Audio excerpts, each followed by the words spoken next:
Hello everyone, welcome to Mini Attempt E-Classes, and today we will study about meiosis, a part of cell cycle. So let us start. What is meiosis? Definition क्या है meiosis की? Meiosis is a type of cell division in sexually reproducing organisms. तो ठीक है, cell division है जैसे mitosis था. अब उससे कुछ चीज़ें अलग होंगी, कुछ चीज़ें उसके जैसी होंगी, ये अभी हम आगे देखेंगे. तो अभी हम कोई डेफिनेशन क्या है, ये एक cell division in sexually reproducing organisms like animals and plants. इसके थ्रू क्या होता है, गैमेटोजेनेसिस होती है. गैमेटोजेनेसिस क्या होता है, गैमीट्स का फॉर्मेशन. ठीक है, तो जो गैमीट्स का फॉर्मेशन होता है, अब क्या होता है ना, एक जैसे अगर एक होल बॉडी की बात करें, मान लो एनिमल बॉडी की बात करेंगे, तो ये टोटली अगर हम इसकी बात करें तो ये 2n होती है, डिप्लॉयड होती है. ठीक है, लेकिन जब गैमीट की बात करते हैं ना, तो एक गैमीट हैप्लॉयड होता है, दूसरा भी हैप्लॉयड होता है, और इन दोनों के फ्यूज़न से फिर दोबारा एक सेल बनता है डिप्लॉयड, जिसे हम जाइगोट भी बोलते हैं. और फिर ये डिप्लॉयड ही, मतलब ये जो डिप्लॉयड सेल है, ये आगे बनकर पूरी बॉडी बना देता है. ठीक है, तो यही प्रोसेस जो है, इसका जो कोर है, जहाँ से स्टार्टिंग हो रही है, वो क्या है, मियोसिस है, जिसके थ्रू क्या बन रहे हैं, हमारे गैमीट्स बन रहे हैं. तो ये बहुत इंपॉर्टेंट है सेल डिवीजन पढ़ना, अभी नहीं आगे के लिए भी. ठीक है, it is a reductional cell division. बहुत इंपॉर्टेंट लाइन है ये. क्यों रिडक्शनल सेल डिवीजन, जैसे मैंने अभी बताया, रिडक्शनल सेल डिवीजन क्यों बोलते हैं इसको, गैमीट्स का फॉर्मेशन होता है. ठीक है, तो जो हमारी होल बॉडी थी उसमें से हैप्लॉइड गैमीट्स बनते हैं, इसीलिए हमने इसको क्या बोला, रिडक्शनल सेल डिवीजन. बहुत इंपॉर्टेंट है ये एग्ज़ाम्स पॉइंट ऑफ व्यू से भी और वैसे भी, क्योंकि अभी नॉर्मली एग्ज़ाम्स में यही पूछा जाएगा कि मियोसिस का कोई, मियोसिस मतलब एक मियोसिस आएगा, 4 ऑप्शंस होंगे कि रिडक्शनल सेल डिवीजन है, इक्वेशनल सेल डिवीजन है. ठीक है, इक्वेशनल सेल डिवीजन कौन सा था हमारा, माइटोसिस. ठीक है, अब हम कुछ की फीचर्स देखेंगे अपना मियोसिस का. तो मियोसिस के की फीचर्स क्या होते हैं, it involve sequential cycles of nuclear and cell division. ठीक है, कॉल्ड मियोसिस 1 एंड मियोसिस 2. तो क्या होता है, मियोसिस अकेला नहीं होता है, दो साइकिल्स होते हैं मियोसिस के, मियोसिस 1 और मियोसिस 2. मियोसिस 1 में क्या होगा, पहले कैरियोकाइनेसिस, दैट इज न्यूक्लियस का डिवीजन. फिर साइटोकाइनेसिस, इसका मतलब क्या है, साइटोप्लाज्म, यानी पूरा सेल डिवीजन हो जाएगा उसमें. उसके बाद हम क्या पढ़ते हैं, फिर हम पढ़ते हैं मियोसिस 2. उसमें भी सेम चीज़ होगी, कैरियोकाइनेसिस एंड साइटोकाइनेसिस.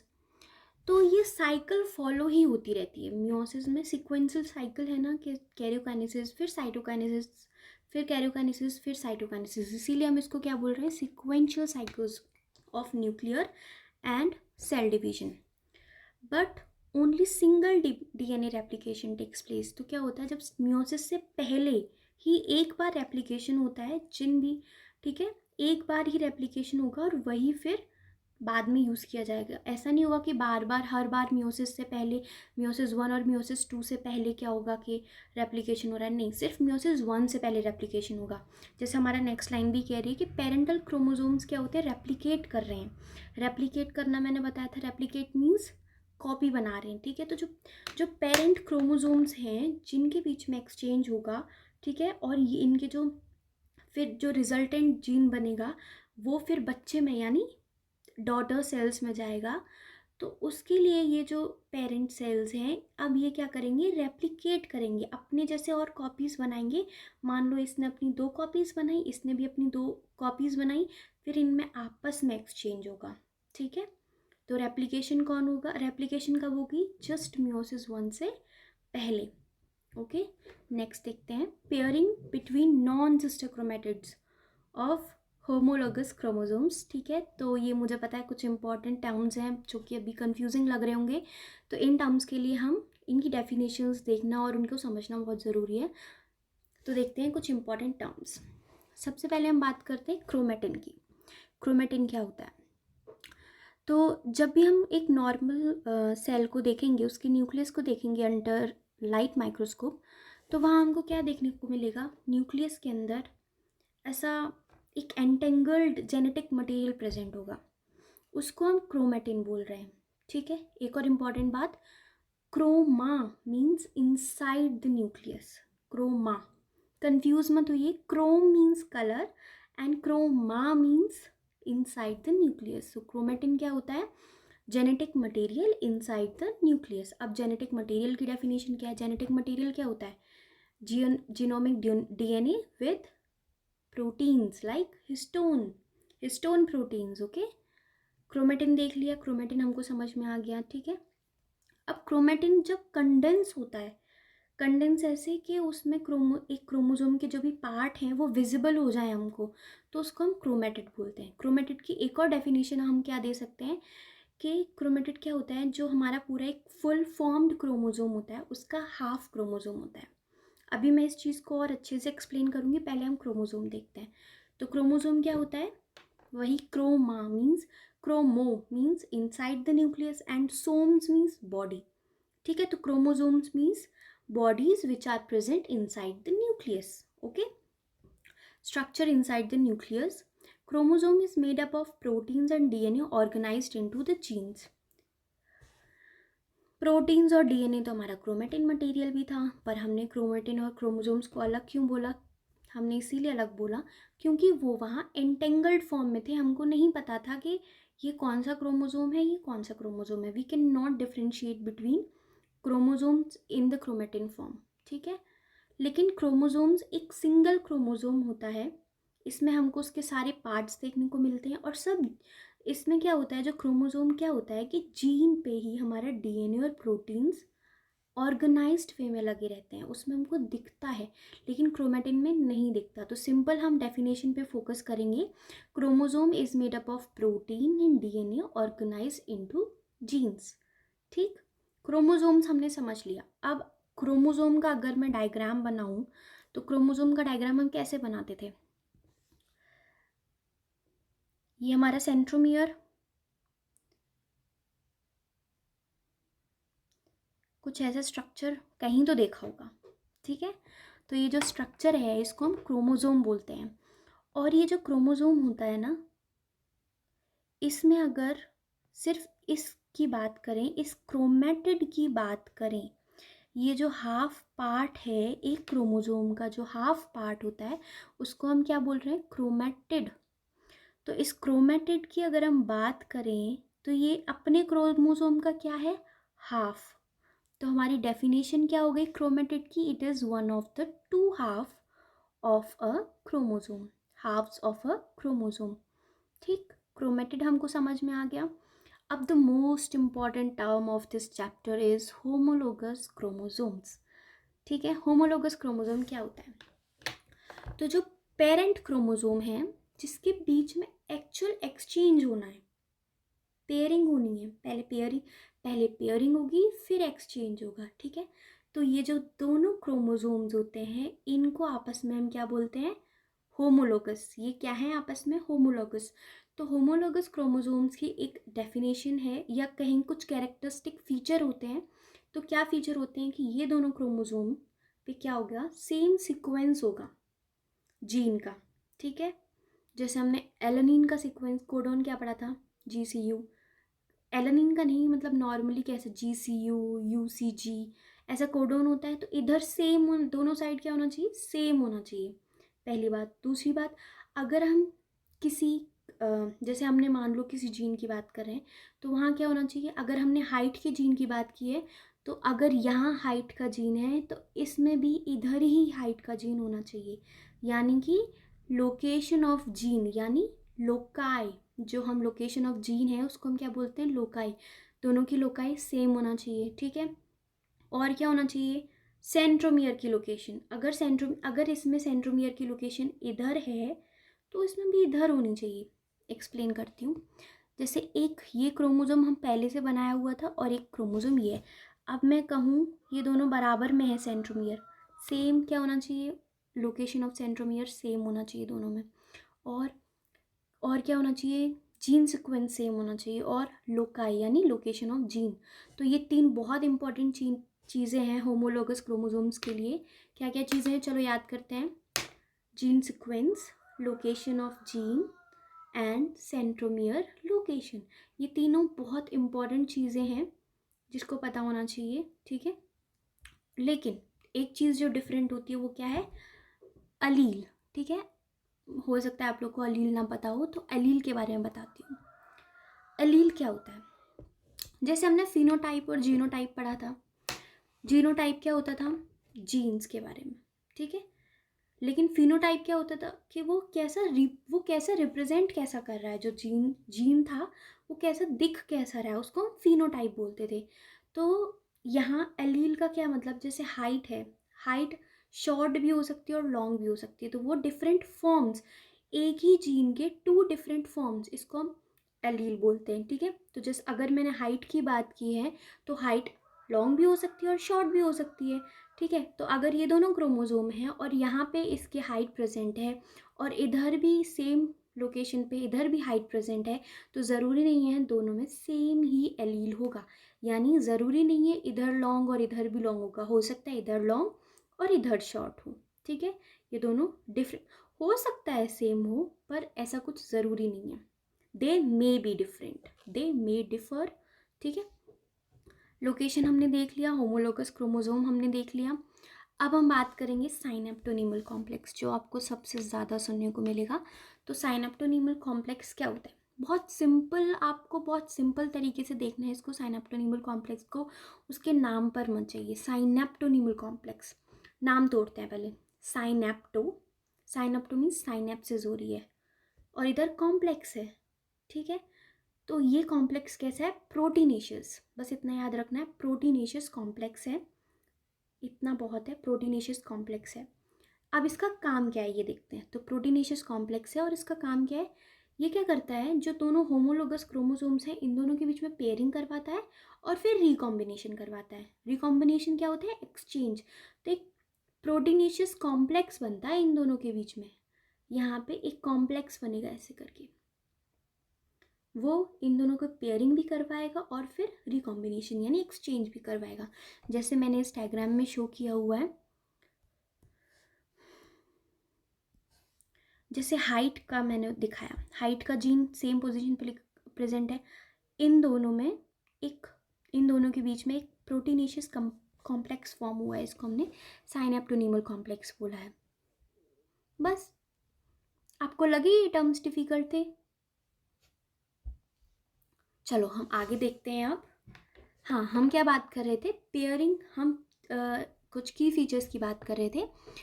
तो इसमें हमारा की फीचर क्या आया था? Pairing of non sister chromatids of two homologous chromosomes. तो पेयरिंग किन के बीच में होती है? ये हमारा क्रोमोसोम है, लेकिन अब हमको दो यूज़ करने पड़ेंगे क्योंकि अब हमको सिस्टर क्रोमेटिड्स भी दिखाने हैं, ठीक है। तो मान लो एक क्रोमोसोम ये था, इस ये दोनों आपस में, जब एक पापा के दो बच्चे होते हैं या लड़कियां होती हैं, हम उनको क्या बोलते हैं? सिस्टर्स।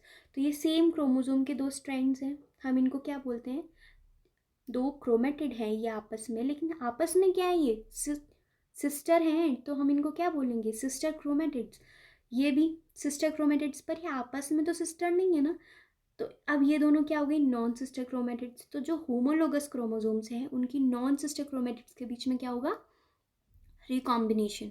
उनके बीच में क्या होगा? एक्सचेंज होगा, ठीक है। पहले पेयरिंग होगी फिर एक्सचेंज होगा। At the end we get 4 haploid cells. तो 4 हैप्लॉइड सेल्स मिल रहे हैं एंड में।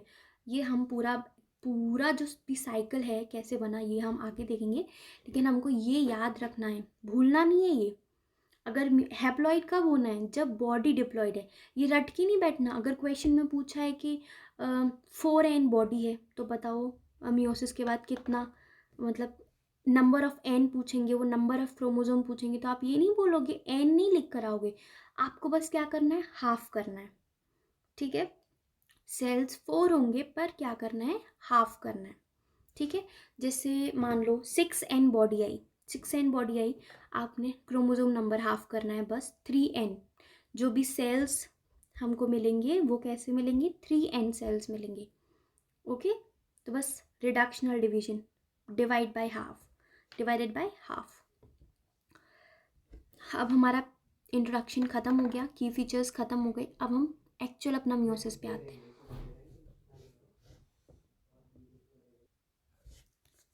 मियोसिस, अब हम अपना मियोसिस देखते हैं। तो मियोसिस हमने बात की थी, मियोसिस 1 और मियोसिस 2 दोनों साइकिल्स होंगी अलग अलग। अब क्या होगा, जो मियोसिस है उसके भी अंडर में फेजेस आते हैं। तो हमने जैसा अपने माइटोसिस में पढ़ा था, prophase, metaphase, anaphase and then telophase, ऐसे ही मियोसिस में भी आएगा। तो मियोसिस 1, मियोसिस 2 में ये सब कुछ फॉलो होगा। तो एक मैंने निमोनिक बनाई है याद करने के लिए। निमोनिक क्या है? Prophase, metaphase, anaphase and telophase. इनको कैसे हम याद रख सकते हैं एग्ज़ाम के टाइम पे? क्योंकि मुझे भी याद है जब हमारे एग्ज़ाम्स होते थे तो वो नहीं याद आता था कि पहले मेटा है या एना है, तो उसके लिए मैंने बनाई है। तो क्या है? प्रो मैं नहीं, एना टे है। ठीक है, तो मैं ये बोल रही हूँ प्रो मैं नहीं हूँ, एना टे है। ठीक है, एना टे कैसे? प्रो मीन्स प्रोफेज, मैं मीन्स मेटाफेज, नहीं कुछ नहीं है, एना एनाफेज, टे फॉर टीलोफेज, और है भी कुछ नहीं है। तो बस आपको इतना निमोनिक याद करना है, प्रो मैं नहीं हूँ, एना टे है। एना उसका नाम है और टे उसका सरनेम है। ठीक है, तो आपको ऐसे इजीली याद रहेगा। अब हम देखते हैं पार्ट्स ऑफ क्रोमोसोम। तो डायग्राम पे फोकस करते हैं इधर। क्या होता है क्रोमोसोम में? सिस्टर हमको पहले क्रोमेटिड्स दिखाई दिए जाएंगे दो। क्रोमेटिड का तो डेफिनेशन ही ये होता है, half of chromosome, one of the half of chromosome. ठीक है, क्रोमोसोम का हाफ जो पार्ट है, मतलब दो क्रोमेटिड्स होते हैं उसमें, और एक क्रोमेटिड देखें तो वो अकेला एक क्रोमेटिड है, और दो क्रोमेटिड मिलकर क्या बन रहा है? एक क्रोमोसोम। कंफ्यूज मत हुई है, ठीक है। तो सेल देखो क्या होता है, एक शॉर्ट आर्म होती है और एक लॉन्ग आर्म होती है हमेशा। शॉर्ट आर्म और ये long arm, P Q arm भी बोल सकते हैं। जो शॉर्ट आर्म होती है उसे हम पी आर्म, और लॉन्ग आर्म को हम क्यू आर्म बोलते हैं। बीच में हमारा सेंट्रोमियर प्रेजेंट है, जिसपे क्या होता है? काइनेटोकोर।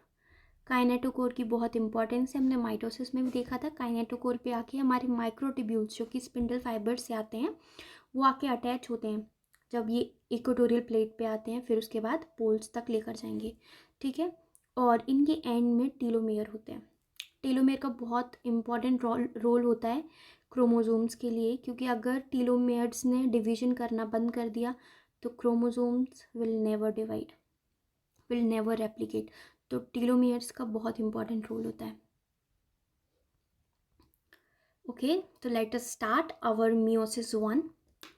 तो मैंने स्टार्टिंग में ही बोला था, मियोसिस में एक हैप्लॉइड डिप्लॉइड सेल से स्टार्टिंग होगी, और वो मैंने बोला था मियोसिस क्या हो रहा है कि डिप्लॉइड सेल है, एंड में हैप्लॉइड सेल्स बन रहे हैं। तो हैप्लॉइड मियोसिस 1 में भी बन रहे हैं, डिप्लॉइड से हैप्लॉइड में बन रहे हैं। ये बॉडी थी। सीधे हम एग्जाम्पल लेते हैं गैमेटोजेनेसिस का, कुछ नहीं। इसके बाद आपको मेन इंपॉर्टेंट जो चीज़ पढ़नी होगी वो गैमेटोजेनेसिस पढ़नी होगी। ठीक है, तो क्या होता है, ये बॉडी है कोई, इसमें नॉर्मली ऑल सेल्स कैसे हैं? 2n है। हमको इससे गैमीट्स बनाने हैं, तो गैमीट्स कैसे? एक एन होगा, मान लो ये मेल है, ठीक है, और इधर फीमेल है, इसकी भी 2n थी, और इधर से गैमेटोजेनेसिस के थ्रू एन बनाया है। ठीक है, जब ये एन बनेंगे तभी तो आपस में क्रॉस करेंगे और 2n बॉडी बनाएंगे, तभी तो एक न्यू ह्यूमन बीइंग फॉर्म होगा। तो दोनों को एन होना पड़ेगा। तो मियोसिस का काम ही है रिडक्शनल डिवीजन करना। ठीक है, तो 2n से शुरुआत हुई, यानी डिप्लॉइड से स्टार्ट हुई, स्टार्टिंग होती है और हैप्लॉइड पे आके ख़त्म होता है। लेकिन अगर किसी ने पूछा कि at the end of meiosis 1 what we get, then we get 2 haploid cells. अगर उन्होंने कहा बॉडी वॉज 4n, तो हमको एंड में क्या, मियोसिस 1 के एंड में क्या होगा? 2n, 2n। ठीक है, दो हमको सेल्स मिलेंगे 2n वाले। क्लियर? चलो, तो हम अपना कंटिन्यू करते हैं। प्रोफेज, अब मियोसिस है तो सब पढ़ेंगे, प्रोफेज, मेटाफेज, एनाफेज, टीलोफेज। सबसे पहले हम अपने प्रोफेज की बात करते हैं। जो प्रोफेज होता है ना, वो लॉन्गेस्ट फेज है ऑफ मियोसिस 1 एंड मियोसिस 2। क्यों लॉन्गेस्ट क्यों है? क्योंकि सबसे ज़्यादा जो भी चीज़ें हो रही हैं वो प्रोफेज में हो रही हैं। अब कुछ चीज़ें रिकॉल करते हैं। प्रोफेज में माइटोसिस में क्या हो रहा था? प्रोफेज में तो माइटोसिस में क्या हो रहा था? ये सेल था, सेल की जो न्यूक्लियर मेम्ब्रेन थी वो क्या होती है? डिसॉल्व होने लगती है, न्यूक्लियोलस डिसॉल्व होने लगता है, और और हमने उधर ये देखा था कि जो ऑर्गेनेलीज हैं वो भी डिजॉल्व होने लगती हैं ताकि स्पेस मिले, है ना, कैरियोकाइनेसिस करने के लिए। तो यहाँ पे भी सब कुछ वही होगा, पर क्योंकि ये बहुत लंबा फेज़ है, अभी हम प्रोफेज़ के अंडर भी बहुत सारी चीज़ें पढ़ेंगे, तो अभी हम स्टार्टिंग में ही नहीं बोलेंगे कि प्रोफेज़ जो है, प्रोफेज़ 1 स्टार्ट हुआ तो फिर सब कुछ हुआ, नहीं। जब हम एंड में आएंगे ना, प्रोफेज़ के एंड में, तो वो सारी चीज़ें कंप्लीट हो जाएंगी। कंप्लीट क्या क्या हो जाएगा? न्यूक्लियर मेम्ब्रेन डिसॉल्व हो जाएगी, nucleolus will disappear and organelles will dissolve out, ठीक। अब प्रोफेज के अंदर भी फेजेस हैं। प्रोफेज के अंदर 5 फेजेस आती हैं। सबसे पहले तो इसका जो सीक्वेंस है वो याद करना बहुत इंपॉर्टेंट है। तो कौन कौन सी फेज आती है, मेरे साथ साथ बोलिए। Leptotene, zygotene, pachytene, diplotene and then diakinesis. Okay, दोबारा याद करते हैं। Leptotene, zygotene, pachytene, diplotene and diakinesis. मैंने आपको इसीलिए याद करवा रही हूँ ताकि, क्योंकि मैं अभी पढ़ाऊँ तो आपको कन्फ्यूजन ना हो, ठीक है। एक और चीज़, इसके लिए भी हमारे पास एक निमोनिक है।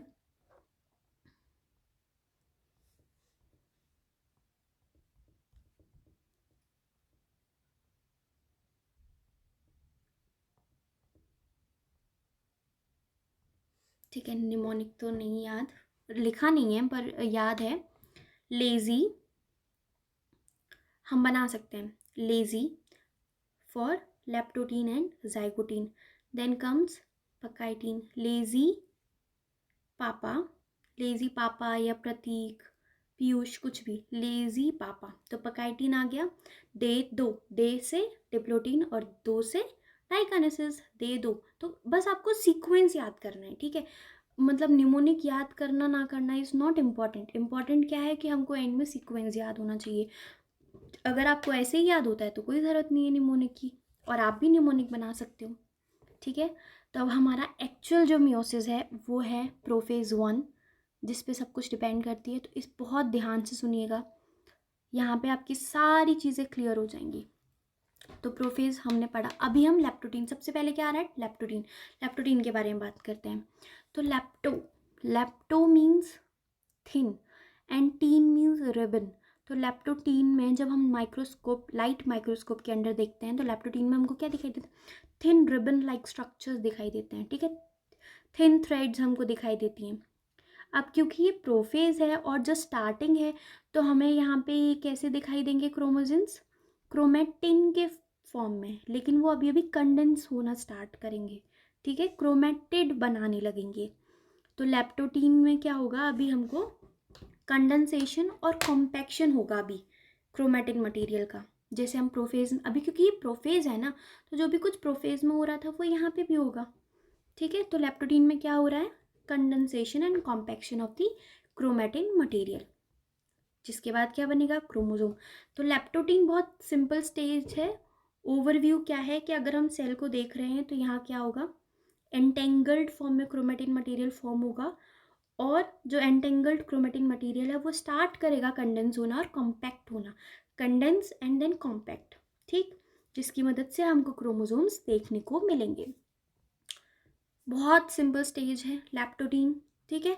तो लैप्टोटीन, यानी लैप्टोटीन जब स्टार्ट हुआ था तो हमको ये स्टेज देखने को मिलेगी। स्टेज मतलब ये हमको ऐसा पिक्चर अंडर लाइट माइक्रोस्कोप देखने को मिलेगा। ये हमारा न्यूक्लियोलस है। प्रोफेज में क्या हो रहा है ना, प्रोफेज यानी बाकी पूरे फेजेस में, लैप्टोटीन में क्या हो रहा है कि डिसअपियर होने लगेगा, लेकिन पूरी तरीके से तो नहीं हो। पूरी तरीके से न्यूक्लियोलस कब डिसॉल्व होगा, जब प्रोफेज खत्म हो जाएगा, जब प्रोफेज के बाद मेटाफेज शुरू हो जाएगा, ठीक है। तो बाकी डायग्राम्स में अगर मैं न्यूक्लियोलस नहीं बनाऊंगी, इसका मतलब ये नहीं है कि न्यूक्लियोलस डिसअपियर हो चुका है, न्यूक्लियोलस अभी भी वहीं पे है। लेकिन जैसे जैसे एंड आएगा लैप्टोटीन का, अब हमको यहाँ पे एक अपना अलग से क्रोमोसोम देखने को मिल रहा है, यानी कंडेंस हो चुका है क्रोमेटिन मटेरियल, और हमें अब यहाँ क्रोमेटिड्स देखने को मिल रही हैं विद सेंट्रोमियर, ठीक है। यानी कि कंडेंसेशन एंड कॉम्पैक्शन यहाँ पे काम चल रहा है उसके ऊपर, लिटिल बिट कंप्लीट भी हो चुकी है वो थोड़ी सी। लैप्टोटीन पूरा बहुत सिंपल था लैप्टोटीन। अब हम बात करते हैं लैप्टोटीन के बाद क्या आता है हमारा, जाइगोटीन। तो जाइगोस, ठीक है, जाइगोस, ये leptos, zygos, pachy and the all these words are French words. So zygos means union, tene means ribbon, तो अब हमको यहाँ यूनियन देखने को मिलेगा, यूनियन यानी पेयरिंग देखने को मिलेगी। ये स्टार्टिंग में एक पिक्चर दे रहा है कि पिक्चर कैसा होगा अंडर लाइट माइक्रोस्कोप। इसमें क्या क्या हो रहा है, पेयरिंग ऑफ होमोलोगस क्रोमोसोम्स, जैसा मैंने कहा था जाइगोस का मतलब ही होता है यूनियन होना, तो पेयरिंग होगी। पेयरिंग को हम क्या बोलते हैं, साइनेप्सिस। अगर डेफिनेशन आती है एग्जाम्स में, साइनेप्सिस क्या है, pairing of homologous chromosomes.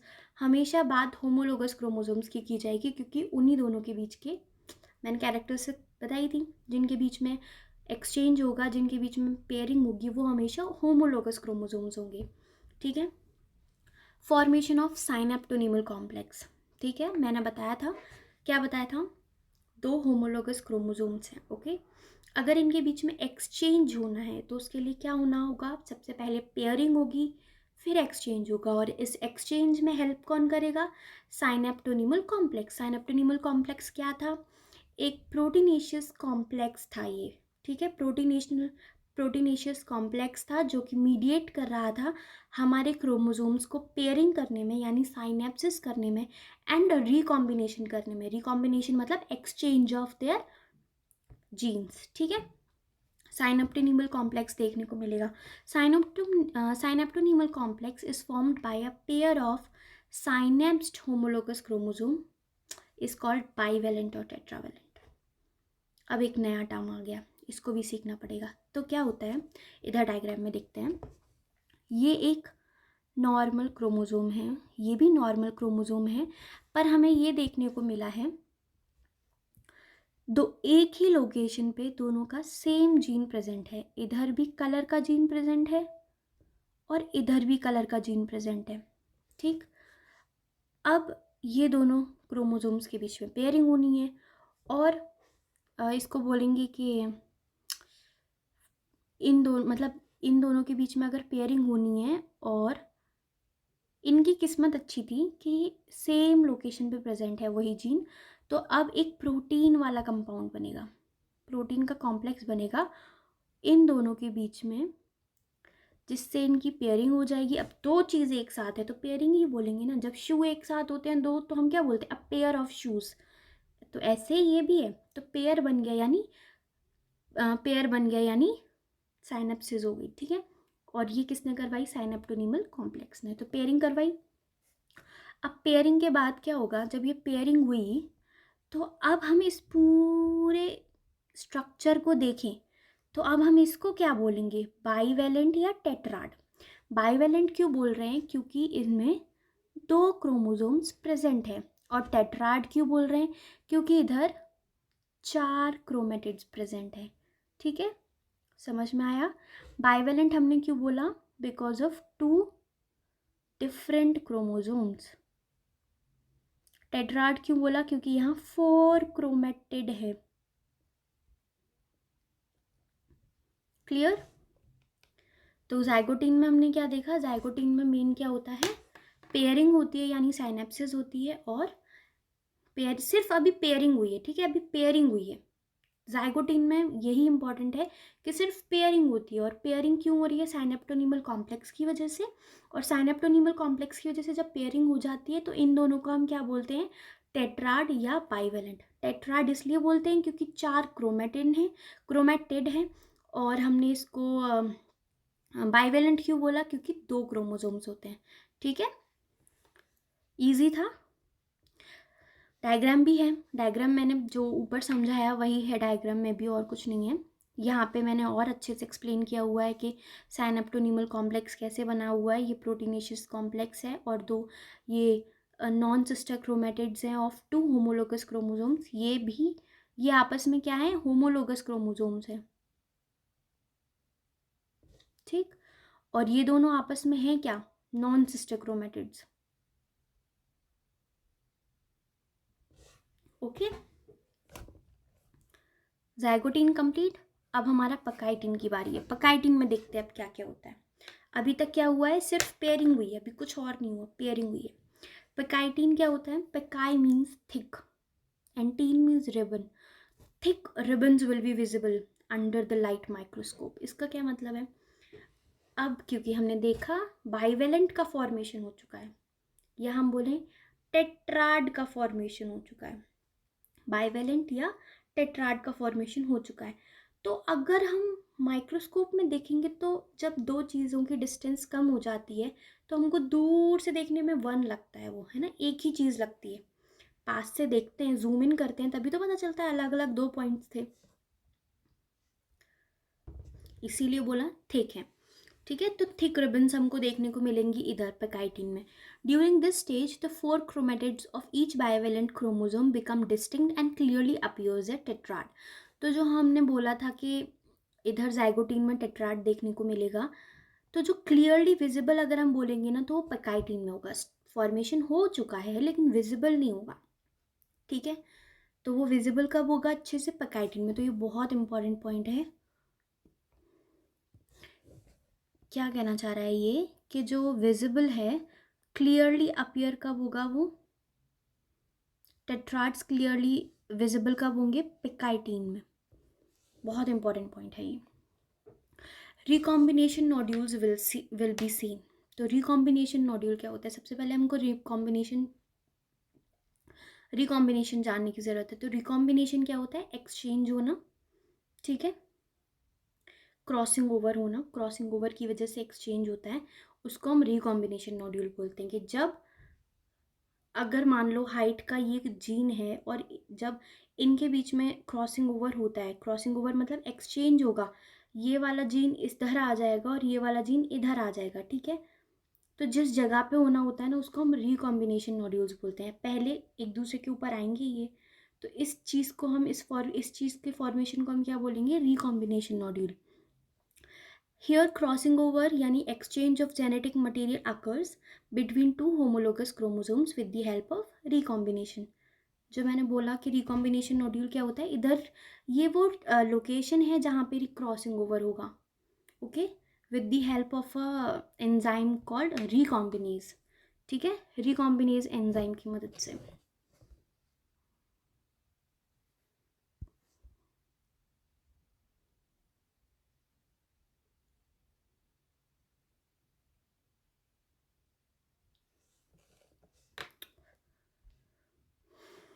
Okay, तो हमने पकाइटिन में अभी तक क्या देखा,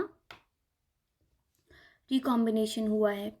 जो हमारा पेयरिंग यानी साइनेप्सिस थी वो हमने जाइगोटीन में देखी, और जो एक्चुअल रिकॉम्बिनेशन यानी एक्सचेंज ऑफ जेनेटिक मटेरियल हो रहा है वो कहाँ पे हो रहा है, पेकाइटिन में। तो ये बस ये इतना याद रख लेंगे तो आपको पूरा सब कुछ याद आ जाएगा। जब एग्जाम में 5 पॉइंट्स या 4 पॉइंट्स या MCQs भी होते हैं नीट में तो आप इजीली उनको क्रैक कर सकते हो।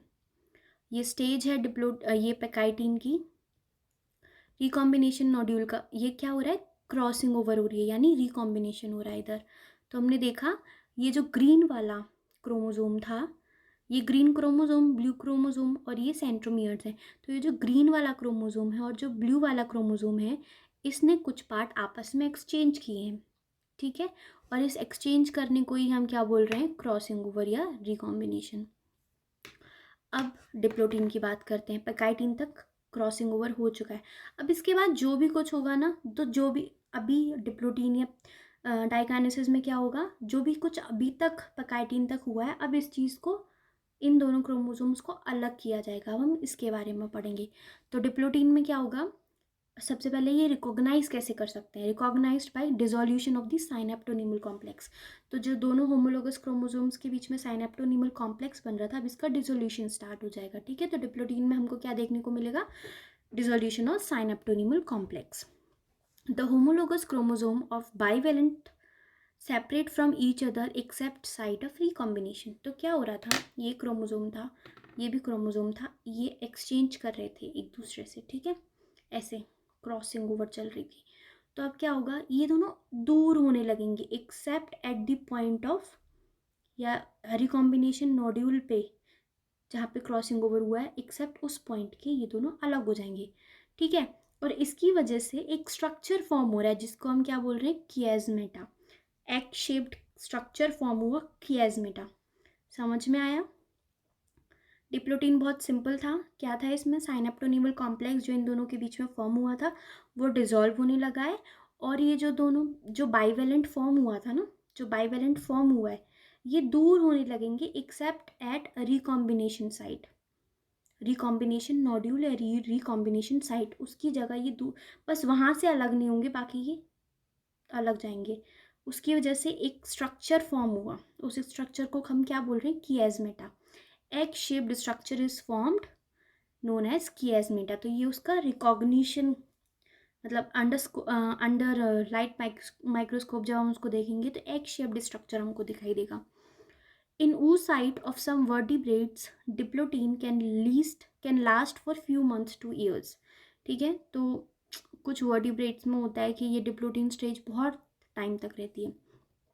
नीचे डायग्राम में आप देख सकते हैं कैसे एक एग शेप्ड स्ट्रक्चर बन रहा है।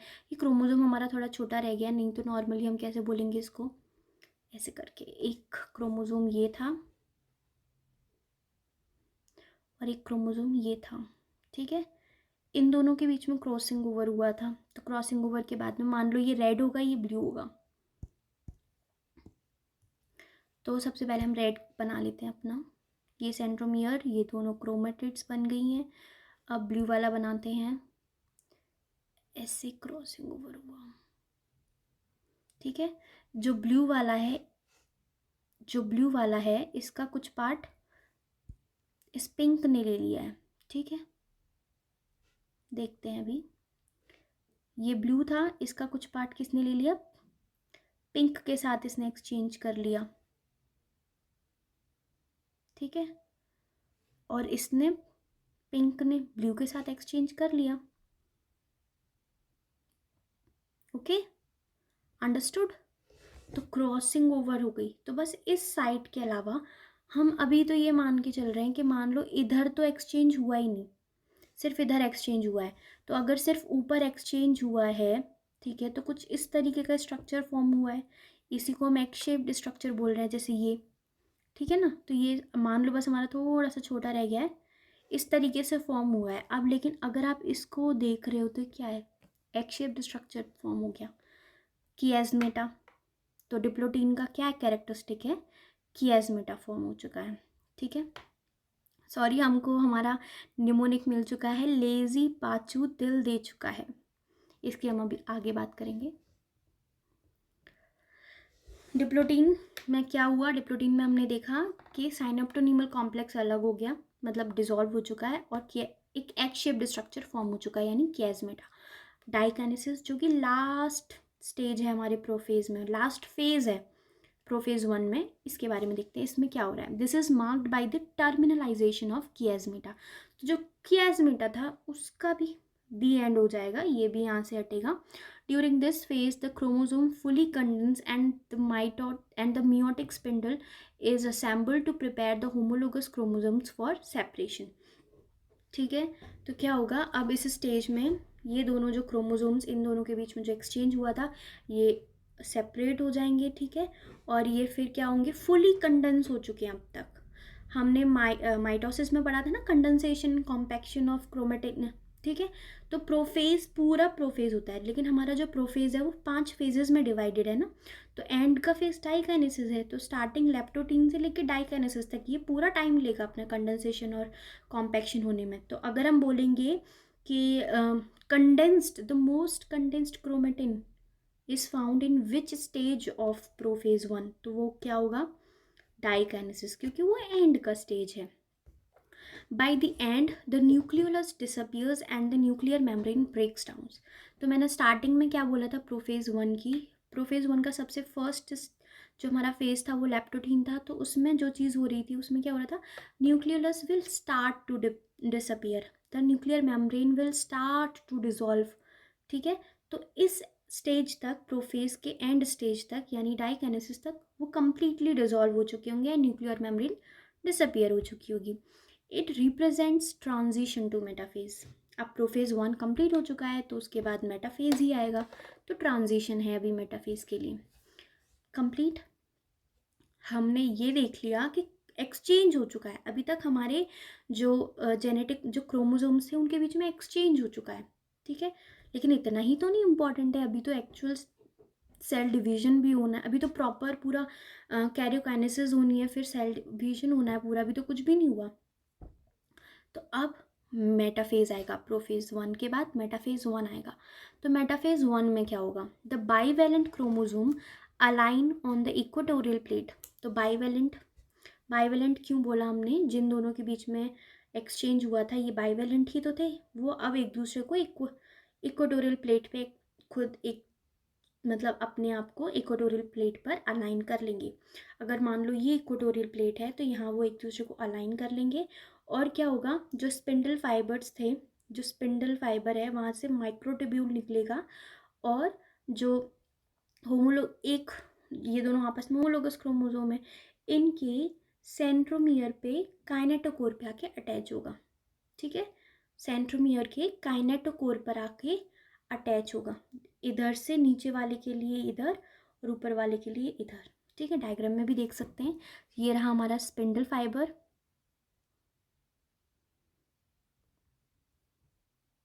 तो स्पिंडल फाइबर इधर काइनेटोकोर पे आके लगे, इधर भी काइनेटोकोर पे आके लगे।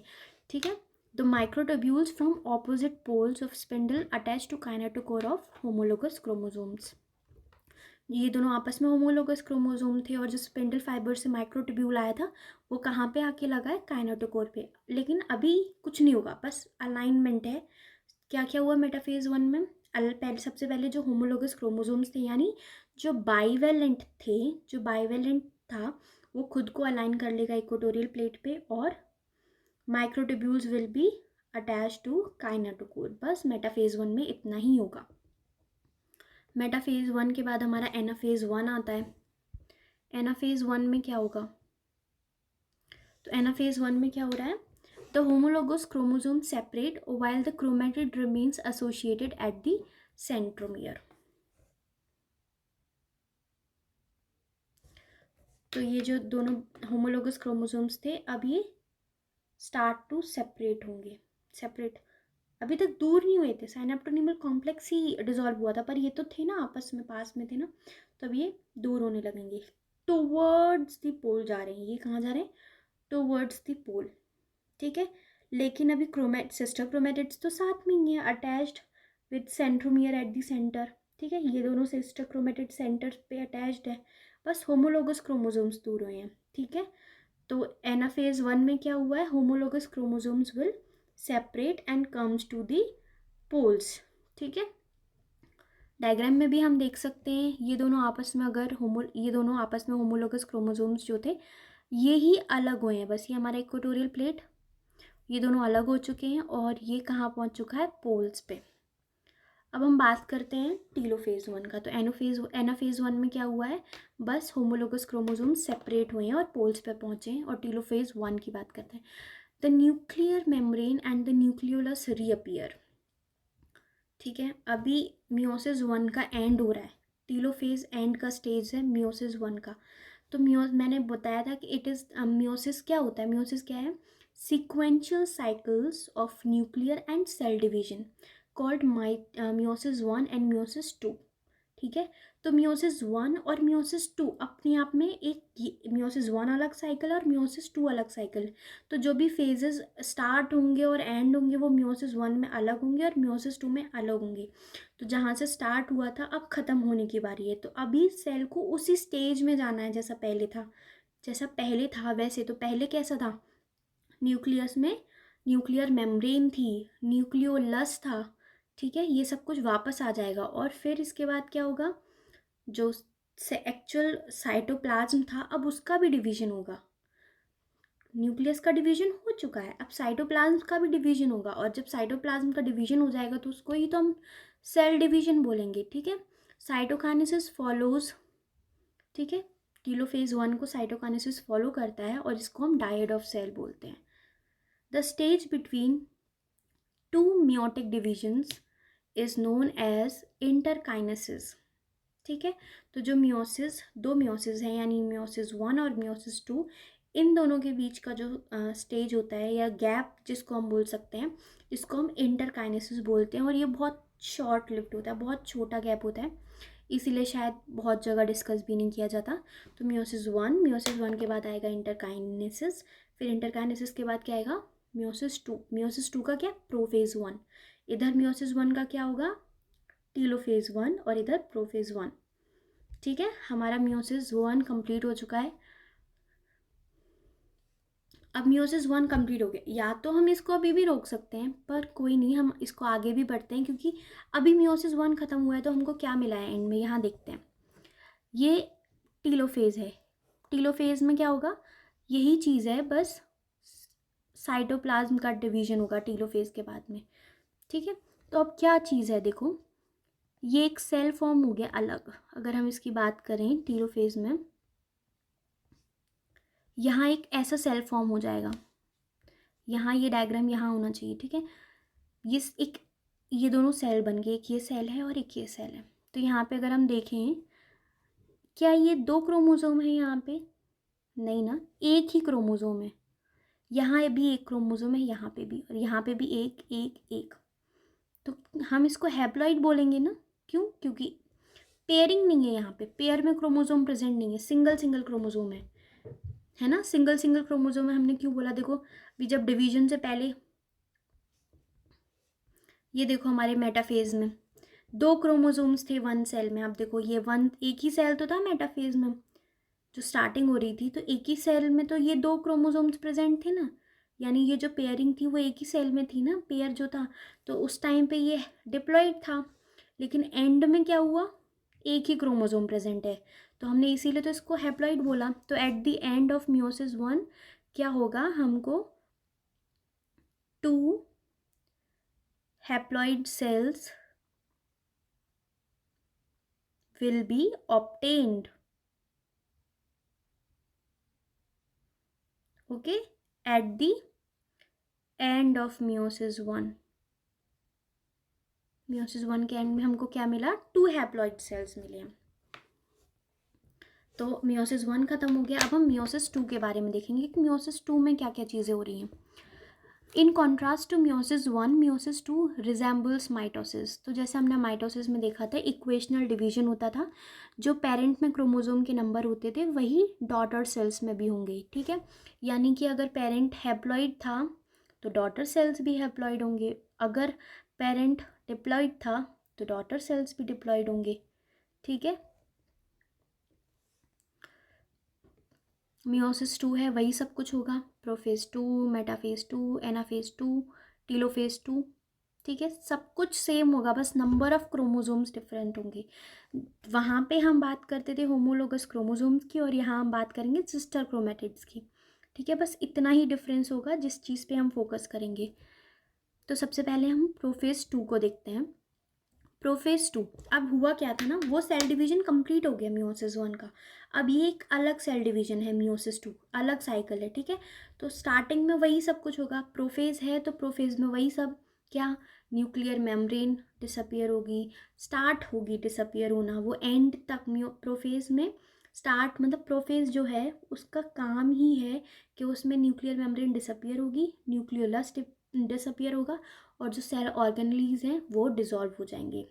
ठीक है, तो ये सारी चीज़ें डिज़ोल्व हो जाएंगी या डिसअपियर हो जाएंगे, बात एक ही है। अगर डिज़ोल्व होंगे तभी तो डिसअपियर होंगे ना, तो डोंट बी कन्फ्यूज अगर मैं डिसअपियर और डिज़ोल्व, आप लोग कन्फ्यूज़ मत होइएगा उसमें।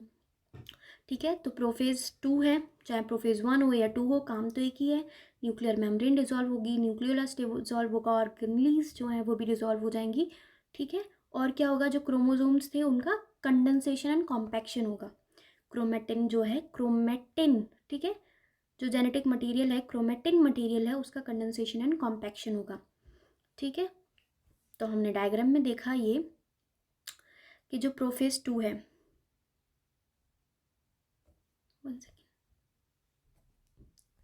Compaction and condensation of chromosome, तो प्रोफेज में ऐसा हमको ये जो डायग्राम है ऐसा अंडर लाइट माइक्रोस्कोप देखने को मिलेगा, ऐसा न्यूक्लियस। ठीक है, तो प्रोफेज 1 की तरह ही प्रोफेज 2 भी है।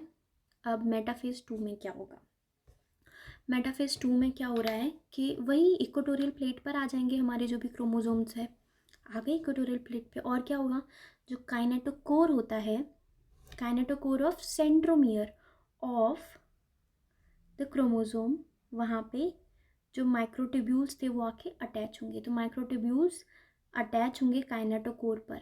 ठीक, बस इतना ही होगा मेटाफेज 2 में, और कुछ भी नहीं होगा। और एनाफेज 2 में क्या होगा, जो अब 2 क्रोमोसोम्स तो है नहीं, ये क्रोमोसोम है, मान लो ऐसे करके एक क्रोमोसोम है और ऊपर से एक माइक्रोट्यूब्यूल आके इधर अटैच हो गया और नीचे से एक अटैच हो गया। तो इस तरीके से होता है हमारा क्रोमोसोम, ठीक है, इस तरीके से होता है। तो इधर काइनेटोकोर पे अटैच हुआ, इधर हुआ, तो माइक्रोट्यूब्यूल्स इनको खींचेंगे और पोल्स की तरफ ले जाएंगे, जैसे पहले भी होता था।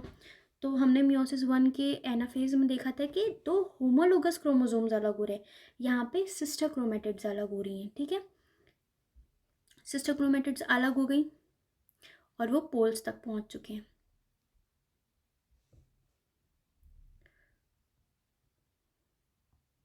ठीक है, हमने डायग्राम में देख लिया कि वो पोल पे पहुंच चुके हैं। अब हम अपनी बात करते हैं टीलोफेज में। तो टीलोफेज में क्या हो रहा है कि मियोसिस यहाँ एंड हो रही है, 2 groups of chromosomes once again get closed by nuclear membrane, ठीक है, तो वो 2 क्रोमोसोम के ग्रुप वहाँ पे मिल चुके हैं।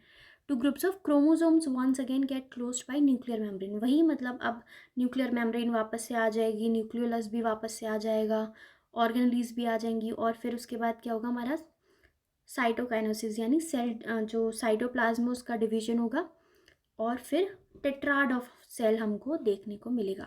टेट्राड ऑफ सेल्स यानी हमको 4 सेल्स देखने को मिलेंगे। 4 सेल्स क्यों मिले हैं पता है, क्योंकि वो 2 सेल्स थे जब स्टार्टिंग में हुई, जब मियोसिस 1 था तो सिंगल सेल, उससे 2 सेल बने। अब इन दोनों सेल्स के बीच में माइटोसिस, इन दोनों सेल्स में क्या हुआ, मियोसिस 2 हुआ और फिर उससे 4 सेल्स बने, इसका इससे और इसका इससे। तो एंड में हमको at the end of meiosis 2 we get 4 haploid cells. Okay, now significance of meiosis. Significance of meiosis कि मतलब क्या इंपॉर्टेंस क्या है मियोसिस की, हम क्यों पढ़ रहे हैं। तो सबसे पहले गैमेटोजेनेसिस में हेल्प करता है। जब हम बात करते हैं फीमेल और मेल की, तो फीमेल में ओवा होता है और मेल में क्या होते हैं, स्पर्म्स। तो जो गैमीट्स हैं वो हैप्लॉइड होते हैं, और हैप्लॉइड उन, लेकिन हमारी पूरी बॉडी तो डिप्लॉइड है, तो हैप्लॉइड सेल्स कैसे बने, थ्रू मियोसिस, ठीक है। तो गैमेटोजेनेसिस में हेल्प करता है। Result in reduction of chromosome number by half. देखा हमने स्टार्टिंग में कैसे डिप्लॉइड सेल था और एंड में हमको हैप्लॉइड सेल्स मिल रहे हैं। और genetic variability in the population, ये क्या करता है, ये पॉपुलेशन में जेनेटिक वेरिएबिलिटी लेकर आता है कि ये क्रोमोसोम था और ये क्रोमोसोम था और इस दोनों में एक्सचेंज हुआ, तो ये क्रोमोसोम जब इसमें इसका इतना पार्ट आ गया तो क्या ये पहले जैसा रहा, नहीं, अभी पहले जैसा नहीं रहा। तो इसकी वजह से एक ये नया ऑर्गेनिज्म बना, इसको हम जेनेटिक वेरिएबिलिटी कहते हैं। और यही एवोल्यूशन को चाहिए, जो हमारा एनवायरनमेंट है उसको एवोल्यूशन चाहिए, ठीक है, एवोल्यूशन ही इम्पॉर्टेंट है। ये इम्पॉर्टेंट क्यों है, एग्जाम्पल देती हूँ कि अगर कोई डिजीज़ है, जेनेटिक डिजीज़ है, अगर वो मदर में है और फादर में भी है, अगर मदर फादर दोनों में वो जेनेटिक डिजीज़ है, या सिर्फ मदर में डिजीज़ है वो और फादर में नहीं है, और उनके बच्चे होते हैं, मदर की वजह से दोनों बच्चों में क्या हुआ, जेनेटिक डिजीज़ है दोनों को। अब क्या होगा, 2 पॉसिबिलिटीज़ बनेगी, या तो मदर फादर से एक डिजीज़्ड बच्चा होगा या डिजीज़्ड बच्चा नहीं होगा, ठीक है, 50-50% चांसेस हैं। लेकिन अगर 50% चांसेस के बाद डिजीज़्ड बच्चा पैदा हुआ, तो जो डिजीज़्ड बच्चा है अगर वो अपने ही डिजीज़ वाले पेरेंट्स से या अपने ही भाई बहन से या किसी और डिजीज़ वाले पर्सन से शादी करेगा, या मतलब उनके बीच में फिर रिकॉम्बिनेशन होगा, तो जो बच्चा होगा वो डेफिनेटली 100% रिजल्ट के साथ डिजीज़्ड होगा।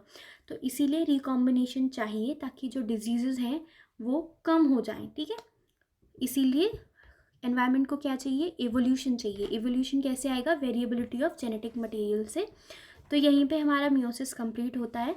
एंड आई थैंक यू कि आप लोगों ने इतने ध्यान से ये वीडियो देखी। अगर आप लोग को कोई भी डाउट है तो आप लोग पूछ सकते हैं, और प्लीज़ कमेंट्स में बताइएगा कि नेक्स्ट चैप्टर हम कौन सा कवर करें। Thank you.